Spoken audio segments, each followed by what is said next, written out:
afternoon to everybody. It is really an honor to be able to come here and speak to y'all today. Many of y'all are residents of the city of Rocky Mount, and all of you have business here in the city of Rocky Mount. So you are certainly the people that at the city of Rocky Mount we try to serve on a daily basis with a variety of services and programs that we provide, and also the maintaining of your utility systems, infrastructure, and other facility needs. Of course, my name is Kenneth Hunter. I was a member of the Wednesday group many years ago, or not that too many years ago, but was a member. And for the last 16 years, I have served as the overseer of budget operations for the city of Rocky Mount. That technical title is Assistant to the City Manager for Budget and Evaluation. It's actually a role that I've now been doing for 20 years with various jurisdictions. I started in Northeast Georgia with a small town there, then moved up to Northern Virginia and worked for a couple of communities there, and then came down here to Rocky Mount 16 years ago, and that's what I've been doing ever since. My responsibilities include the annual operating budget, which I'm going to spend most of my time talking about today, as well as our capital improvement program, economic analysis, policy analysis, political analysis, and a whole host of other special projects that I'm involved in. And I report directly to the city manager, our interim city manager, Peter Varney, who some of you all know, and is doing a wonderful job as we're trying to take care of some challenges that we have currently, as well as take advantage of some opportunities as we move forward here as a city. So I want to take a little bit of time first to kind of give you an introduction to our annual operating budget. And the thing that I always like to say about our annual budget is that budgets are law. We do not have the right to spend your money as taxpayers and as utility customers without an appropriation bill. And so that's the same is true here, it's true in Raleigh, it's true in Washington.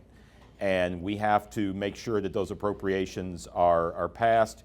We are required by law to pass a balanced budget, which means that forever we want to spend of your money, we also have to make sure that there are revenues in place.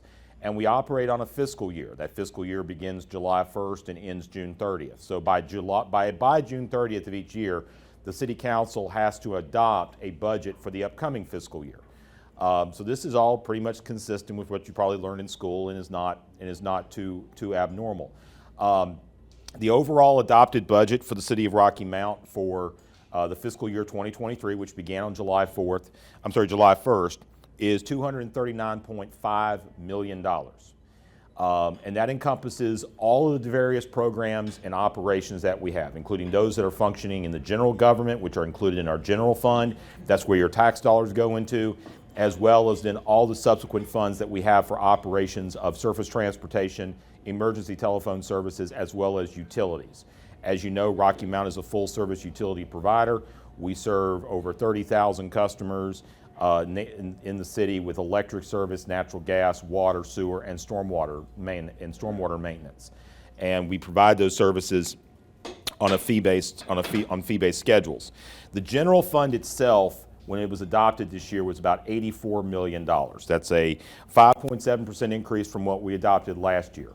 And the main reason for this increase really comes down to three key areas. First of all is personnel. As you know, and many of y'all are probably dealing with it as businesses, and we're certainly dealing with it as a city, we are currently having to raise pay in order to be able to recruit and retain workers. This is especially true in the areas of public safety, public works, and other key services and functions that we have as an operation. We implemented several pay improvements this past year, and now we are funding the full year implementation of those. We've also added some positions. In the largest area of positions that we added were in public safety and the operation of our police force. We added 6 positions in police, 4 of which are patrol officers. So we are continuing to make sure that we do what we need to do to ensure that we are doing our best to provide for the public safety of our residents and our business owners. The next area that I will talk about has to do with capital, with heavy equipment replacement. This has been something that's been talked about a lot. Mr. Varney has briefed employees with respect to this, briefed the public with respect to this. We are spending over $5 million, close to $6 million on rolling vehicle replacement, rolling equipment replacement in the coming fiscal year. And the reason why is a couple of different factors. We kind of had to hold off on equipment replacements in the past because we finance those. It's the most effective means of public funds to finance the replacement of that equipment. So we did that. We also had some challenges as a result of COVID. We were not sure what our financial picture was going to be when COVID started, as many of y'all were probably in a similar situation. So we had to kind of be very conservative for a while. We were able to transition out of that. We're being very aggressive this year. And then also we're dealing with the same challenges that some of y'all are dealing with equipment replacement, the fact that manufacturers and suppliers are simply just not meeting the schedules they set. We actually purchased some debris hauling equipment. We actually issued a purchase order for some debris hauling equipment earlier this year, and we were told originally that it would be ready this coming fall. About 2 or 3 weeks ago, we find out it won't be ready until the fall of 2023. And we're spending a lot of money. I mean, I know some of you do as well. We're spending a significant amount of money, and they're telling us that the delivery is delayed 12 months, which means we're having to figure out different strategies. We're actually going to be, Mr. Varney's talked about this, we're actually going to be bringing in some contractors to help with debris removal. We know that that's a key area where we've had significant challenges here in the past year. That's partially an equipment issue, partially a staffing issue, and we're trying to work to address that, and we'll be using contractors to help out with that. The third area that I will also talk about that also we saw a significant increase with is with respect to some of our supply and material costs, especially fuel. Our fuel budget increased by almost $1 million this year. Everybody's feeling that same pain, and we're feeling that pain as well. So you add those three things together with respect to staffing, with respect to capital equipment, and with respect to fuel costs and some other supplies, and that makes up 96% of the total increase in our annual budget for fiscal year 2023. Also talk a little bit that we were able to achieve this, however, without any tax increases. We did not increase property taxes. We were able to fill this in with existing revenue. What we did have to do with respect to the budget, and I know this got some attention from many of you, has to do with your water and sewer rates. And the reason for that was because we were seeing significant increase in both operating costs and capital costs in our water and sewer operations. Overall, Rocky Mount has very low water rates and sewer rates compared to most of the other jurisdictions in the surrounding area, and especially if you go to the Triangle. Here locally, it seems like the only jurisdiction that's actually lower than us is Tarboro. And if you don't know anything about Tarboro, Tarborough's had several challenges here in the last year or so with respect to some water issues. So we have to still have our rates at a level that we can successfully break even with respect to the operations of our systems. So we did institute a water and sewer rate increase, and we based it on usage, and it's 8.8%. Now, we realize that this affects customers differently. It certainly affects business customers and large demand users differently. For residential customers, who make the predominant number of customers that we have, the impact, if you use about 3,000 gallons of city water a day and are an inside city customer, 3,000 gallons is the average residential monthly usage, the impact of cost per month is $1.56. So that was, in our mind, looking at the different options, the most economical and the best way that we could go about making the necessary adjustments that we needed to make to cover the increases we were seeing in terms of treatment chemicals. We use a lot of chemicals in the treatment of water and in the treatment of wastewater, as well as some additional costs that we had to incur with respect to ongoing capital improvements to the water and sewer systems. But we did not increase electric rates. Your electric rates remain the same as they have been now for several years. The reductions that we made after the asset sale to Duke are still in effect, and we did not make any changes to the base natural gas rate. We're still dealing with some challenges with respect to natural gas, trying to purchase it on the market. Those prices are still elevated. If you follow that, I know Cheryl does and some others do, natural gas prices, when you buy them on the market, have almost doubled or more than doubled in the course of the last year. And that's a challenge that we have to address, and we have to find ways to work on that. And we're doing our best to address it this summer in a way to where it does not affect residential customers, that it only affects those customers who use natural gas during the summer months. And we're hoping that we can see some improvement in the winter during the heavy heating months to hopefully make that be better. So I realize that there's probably a good number of questions here in the audience today with respect to the budget, and that's why I came here. So I wanted to take the opportunity to answer any questions that people have, and I appreciate the opportunity. Yes, sir. I know you've shown this before and you've had a graph, but what is the single largest expenditure that the city has? Our largest expenditure in general government is payroll and benefits. And I separate that from the utilities, because I'll explain the utilities in a second. But the largest expense we are a human capital focused organization. We obviously spend a lot of money on other things, but our focus really is on providing services and programs and other operations, and that is human capital intensive, workforce intensive. So the largest expenditure that we have is the pay that we provide our employees as well as their benefits. They, of course, receive retirement, they receive a 401k, they also receive health insurance. So those are the most significant expenditures we have on the general fund side. On the utility side, the most significant expense that we have is the purchase of wholesale energy, whether it be electricity, which we get off the grid from Duke through a contract through North Carolina Eastern Municipal Power Agency, or natural gas, which we purchase on the market. And with natural gas, during the heating months, in the winter, in the late fall and the winter, we're able to buy that as a future. We buy that out in the future, and that helps hopefully limit price spikes that we see as a result of demand during those particular times of the year. So we're able to hedge and it works out. We are not able to do that in the summer months because demand is more volatile in the summer months depending on industrial usage and other factors. So, but that's our biggest expense in the utility side. So it is a little different in terms of that. That's why I separated them out. Yes, sir.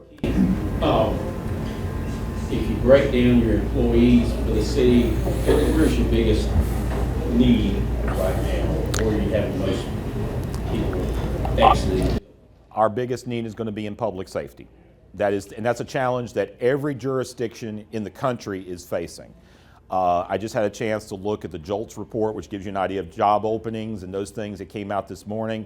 And job openings still remain at high levels nationwide. There's still a lot of demand for workforce, even though it's subsided a little bit with some of the economic friction we're going through right now. The fact of the matter is that those job openings are still out there. And we also understand, and it's not the case here, but we also understand that there are some challenges that police officers in general are having, and it's not being as encouraging to trying to find officers. So we understand that that's also going on. But the fact is, we're trying to do everything we can. We've offered bonuses now to employees. We have a bonus program for our police officers. We're trying to do everything we can to recruit, whether they be individuals who be coming in as rookies to those who have some experience. We're trying to do our best to recruit those officers, and we're making the necessary improvements with respect to pay, benefits, and other factors to be able to facilitate that. Yes, ma'am. Mine is just a comment, Ken. Not a Sure. question. You know, on Thursdays, I have an officer come in to the K-File show every Thursday. And the chief comes. Yes. He said, Chief, I'm having so much fun on TV. I said, no, Chief, is we're having fun. I love the chief. Yes. I think he is really good. So I asked the officers about the chief, how they feel about the chief. He said, you won't find one officer in the police department that does not really like his man. Chief Hassel, and I will simply say Chief Hassel was a home run. Absolutely. We are very fortunate to have an experienced officer with us in Chief Hassel, who certainly comes in with a lot of experience and has just a great working relationship with everyone he works with. And it is a challenging, stressful job. I mean, it is probably the most challenging job we have in all of the city, being the chief of police. Second to that is being a police officer. And so we certainly understand that it's a challenging job. I saw him this morning. He was doing everything. He always comes in with a great attitude. He works very well with all of our departments at the city. He works very well with all of our groups. You know, we realize it's always a challenging job, and every day is different. And so he does a wonderful job, and I appreciate the compliments that you gave. Ken, how are you doing on staffing as far as fire department? The fire department is doing better. I don't have an exact number right now, but I will say that the fire department has been able to position itself in a place where they are doing better. They're seeing good recruitment, the retention's going well. I'm not saying that there aren't vacancies, there are a few.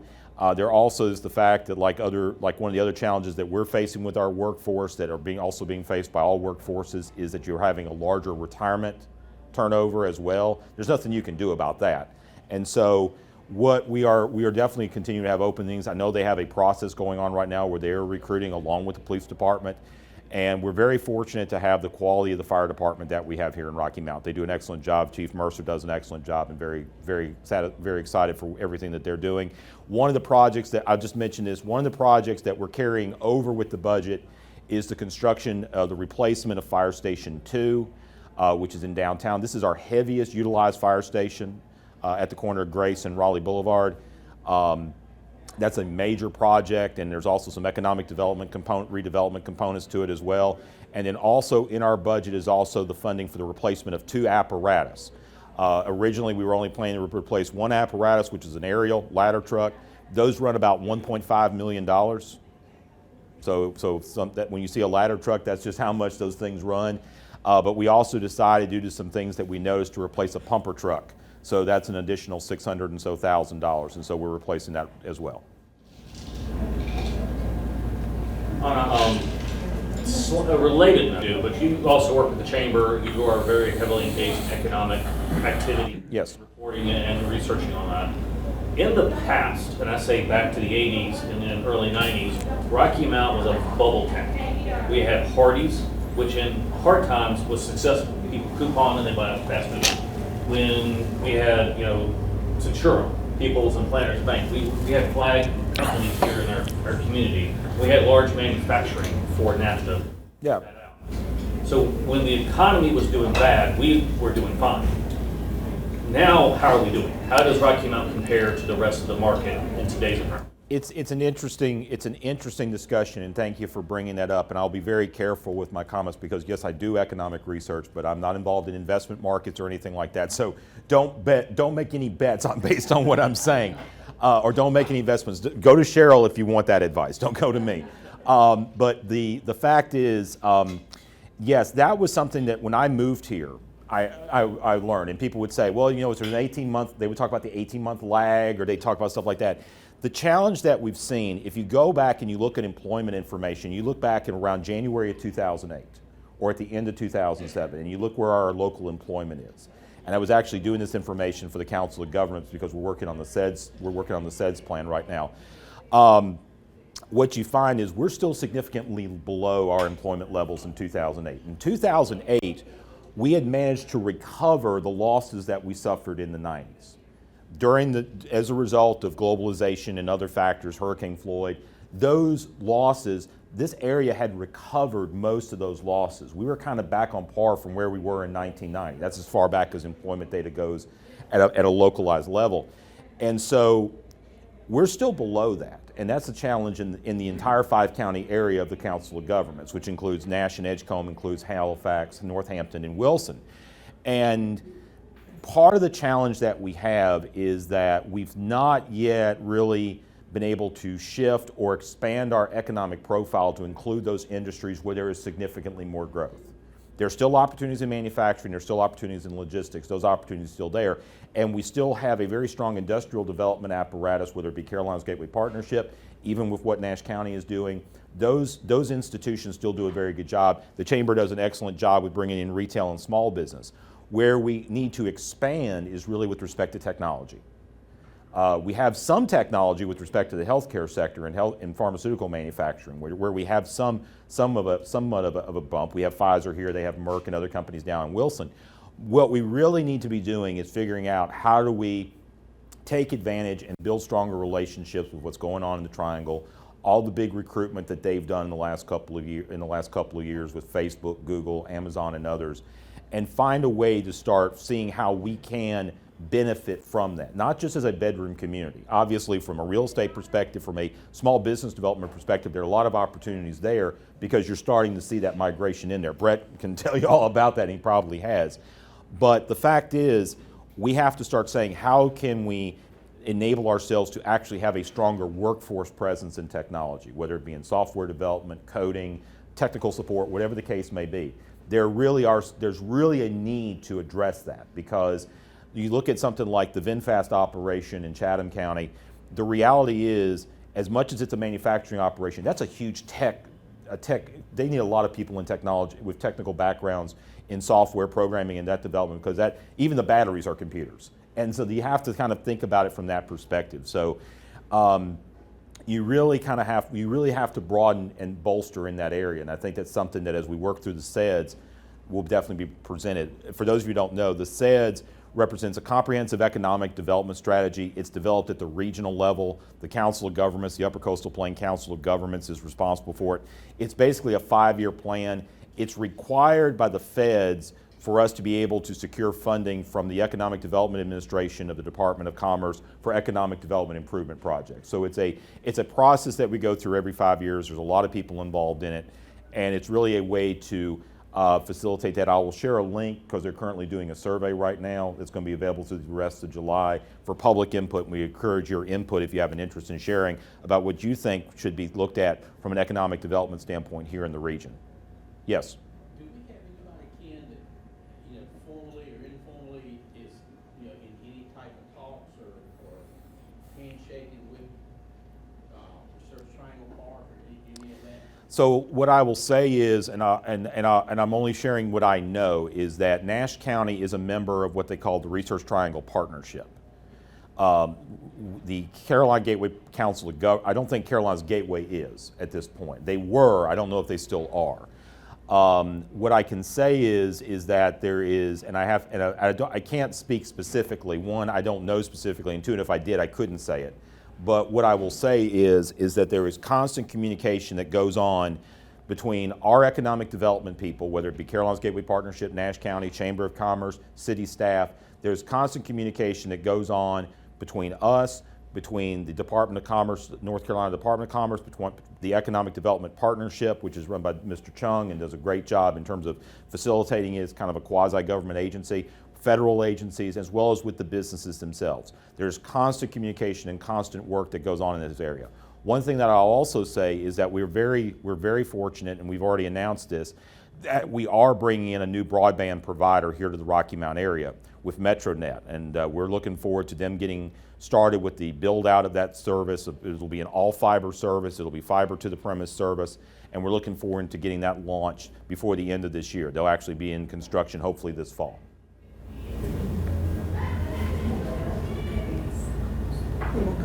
So did the loss of QVC have an impact on the city budget or operations in any way? The loss of QVC does not have an impact on the city directly because it's not inside the city.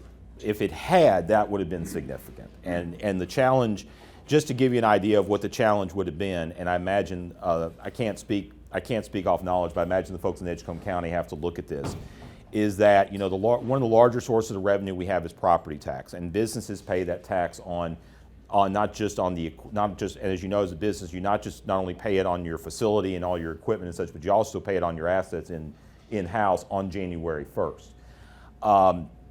I would believe that when QVC gets its property tax bill for 2023, based on January 1st, 2022, they're probably going to ask for an adjustment. And I'm not that if I'm running a company and I'm a business person, I'd be doing the same thing. So I totally understand it. So that may have an effect on their revenues with respect to tax revenues. That does not have an effect on city revenues. They were not a significant utility customer of ours, except for the fact that we provided a tremendous amount of water during the unfortunate incident. But that we don't bill for that, so that's a whole other issue. But the fact is, we had obviously it's a significant regional loss. It comes at a time when there's an opportunity to find work for these individuals that were displaced.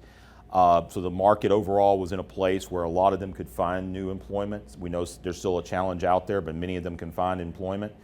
The fact of the matter is we still lost the largest tenant at Kingsborough, which of course is the major mega site industrial park that we have in Edgecombe County just outside of Rocky Mount. And now you're having to start reimagining what that will look like. You're having to, I know the people at the partnership can look at it from a try to find the silver lining there and try to say, what do we do now with this site? Because the site's cleared, it already has some infrastructure built out to it, it was designed as a logistics facility, there are a lot of things that are going with it, the truck stop's still being built. I mean, there's things that are happening that have a lot of, that work to being able to repurpose it. It's still going to be a challenge. I know that they're working very hard on that.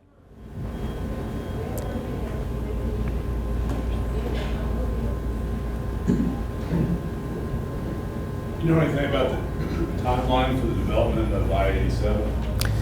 I wish I did.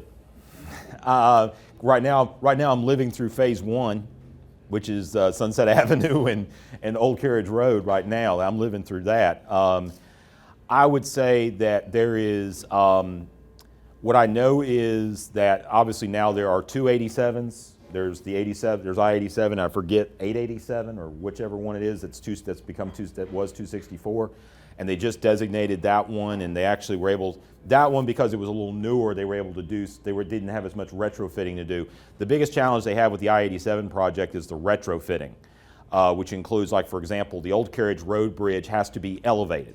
That was one of the things that they have to do. So that'll be replaced. So I would imagine it's going to take time. And it really comes down to how much money is the state putting into it, what's the priority on it, all of that. I would imagine that the Sunset Interchange will probably be done before I-87 is officially, truly I-87. And things may have changed, but when they were introducing that 5 years ago, it's a design-built road connecting to Hampton Roads, and they're going to start at Hampton Roads and work their way west. So the Rocky Mountain leg connecting to Raleigh is the last leg. And the reason for that is it's already a limited access highway. Yeah. When 64 was built in the 90s, it was built to be an interstate. It never got the designation. Now it doesn't meet the requirements of an interstate. It still has to be upgraded, but it's still a limited access highway. They've still got to fix 17. If you look at the city at 17, and then those rural areas up in Murfreesboro, they got a lot of work to do there first before they connect to us and give them the freeway access. They'll need to connect to Hampton Roads. But I will say that we're trying to do our best to try to facilitate some improvements in our area. It is a challenge, and it comes down to, as you know, the main source of revenue for road projects is gas tax. That's one of the things that, I know that the general fund, that the state did put some general fund money back in because they had taken general fund out of money, it had taken money out of the gas fund for many years. It's putting some money back in, but that's obviously going to be a continued challenge with respect to transportation improvements. And also right now the cost of construction has gone up significantly, especially with respect to resurfacing. We realize that that's an area that we have to continue to improve upon in the resurfacing area, particularly here in the city, and we need to continue to work on that and look forward to making some significant improvements this coming year.